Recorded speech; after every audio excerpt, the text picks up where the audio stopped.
and then a Zhonya's, which is almost always built. It's another 2.5 seconds of invulnerability. That's 7.5 seconds. She can jump in, disrupt your team, and like just... they're trying to make a play, but Santorin's gonna be there too. The Horn is summoned. Very nice read on the flash. Make sure he's able to predict him and follow him up. That's surely going to be first blood over the side of FlyQuest, but now where else is Fight going to go? Turtle's going to find himself in a 1 versus 2.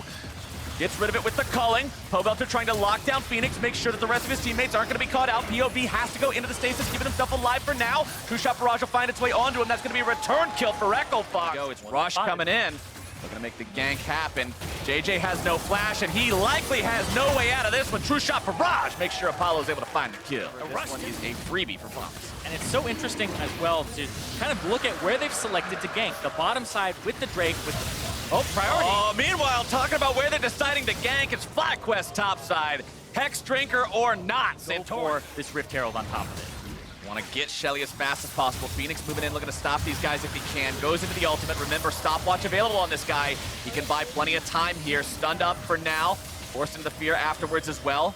Goes into the stasis. Still not too worried about being taken down just yet. The damage. Pressure forward. Solo shows up. Accelerated Shock Blast. Not going to find its way onto anyone. FlyQuest trying to back themselves away. Mana bars are low. Turtle caught out and brought down. Solo makes sure of that. Making sure that they get the prize for taking down the Shelly. I mean, Santorin's learned from TSM for a long time now. It's part of his career at this point. Going after Solo, who flashes away, but not out of the way of the Fear Tether. Tries to bring the hammer down onto Santorin, knocking him backwards. But Santorin says, I still got one. Yep. So the Jace, mission accomplished. But rest of the game. And now the fight is breaking out. Remember, Phoenix does not have any way to go into the stasis for that one. He's bursted down before he can do much of anything. Turtle goes over the wall looking to find a way. Some people were farming, some people were shopping. Turtle was pushing out the bottom wave. They just decided it's not worth it. And that is another objective, going the way of Echo Fox. And they really want that Mountain Drake to get these turrets down early. So both Drakes, like you said, have gone their way. And now when they reach split too, because Echo Fox have now put Solo in the bottom side. But this is another hover. Santorin goes on cooldown for another gank. Here's what we're talking about with the Nocturne and how he can influence the split push matchups. It's not 1v1 when you've got your own personal pocket ghost ready and waiting to go. Pocket Ghost couldn't ask for more there. And honestly, it's a great time to gank too, because they're pressuring mid. Shot Barrage comes down there. It's still going to be a 2 versus 1, quickly turning into a 4 versus 1 against Pobelter, who doesn't have any way out. Tries to throw position, but he could not do it in time. Falls anyway. Yep, he had the flash, used it. What he ends up going with, Fox here, they're just going to rush down that mid, get that turret back, and now the turret 50 will likely see that one done around the 30-minute mark, late 20s, usually 27, 28. Viper. Solo gets a lot of damage down to Viper, looking to go in and find that kill right in the very back of it. So FlyQuest knows what's going on. Watch for the team fight. Watch for Viper on the side here. Want to go in. It's going to be stolen away by Santorin, doing a great job with that one. Viper going into the back lines, able to find the slicing maelstrom on the multiple people. Apollo's already going to be taken down. Solo the target next. Santorin looking to fight off Rush here in the pit. Guardian Angel going to be bringing him back to life.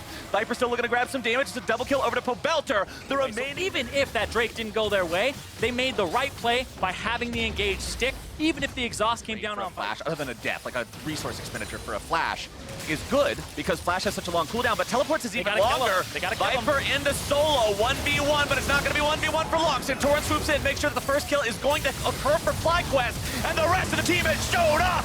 The Horn is sounded. The Ram's not going to find anybody. Apollo gets himself back over the wall. He's going to be safe for now, but it's still 2 for FlyQuest. And Rush finds himself in the wrong place at the wrong time. Wild Turtle breaks down the calling. See ya! Off in the best spot because they're going to swoop in, but we can help him too. Phoenix now finding himself jumped on. JJ's going to be zoning Apollo away. Has to flash out, keeping himself alive. Echo Fox, could this be your opportunity? The shutdown over onto Wild Turtle. Apollo's going to find one onto Santorin.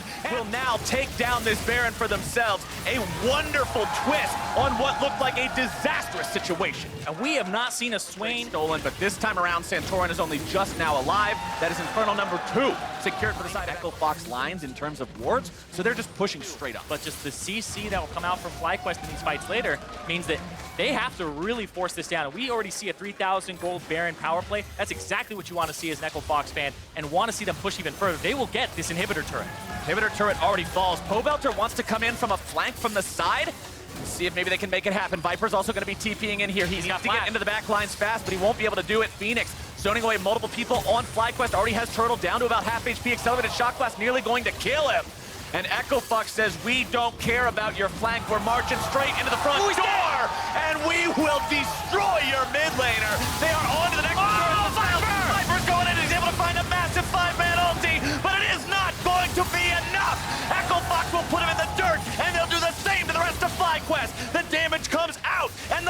Bodies are dropping. 3 dead for the side of Fly. Echo Fox 5 men strong in the enemy base. The next minion wave is coming, and they will surely end the game with it. Oh, Apollo almost drops. Apollo gets very close to dead, but close is not enough. The front line will stand between Apollo and FlyQuest, and nothing will stand between Fox and the Nexus. Turtle will fall, JJ will follow, and Echo Fox will find the win. And you can see Apollo going towards Phoenix saying, we did it, man. We saved the game, and they absolutely did. That Baron play where they came up huge, stopped the Baron, flipped the momentum, and made it a Fox game means that Rush doesn't have an 0-2 week ever still on his record. That's motivation for every League of Legends player out there to believe in themselves and their duo queue partner. 2 versus 5 can win a game of League of Legends. You can go in and completely change the outcome of the game if you play it right. That was the moment for Echo Fox, and those two got to feel fantastic about it. Oh, absolutely, and especially since they had a great game yesterday, but lost agency in it off of the Baron play. This is one where they had a Baron play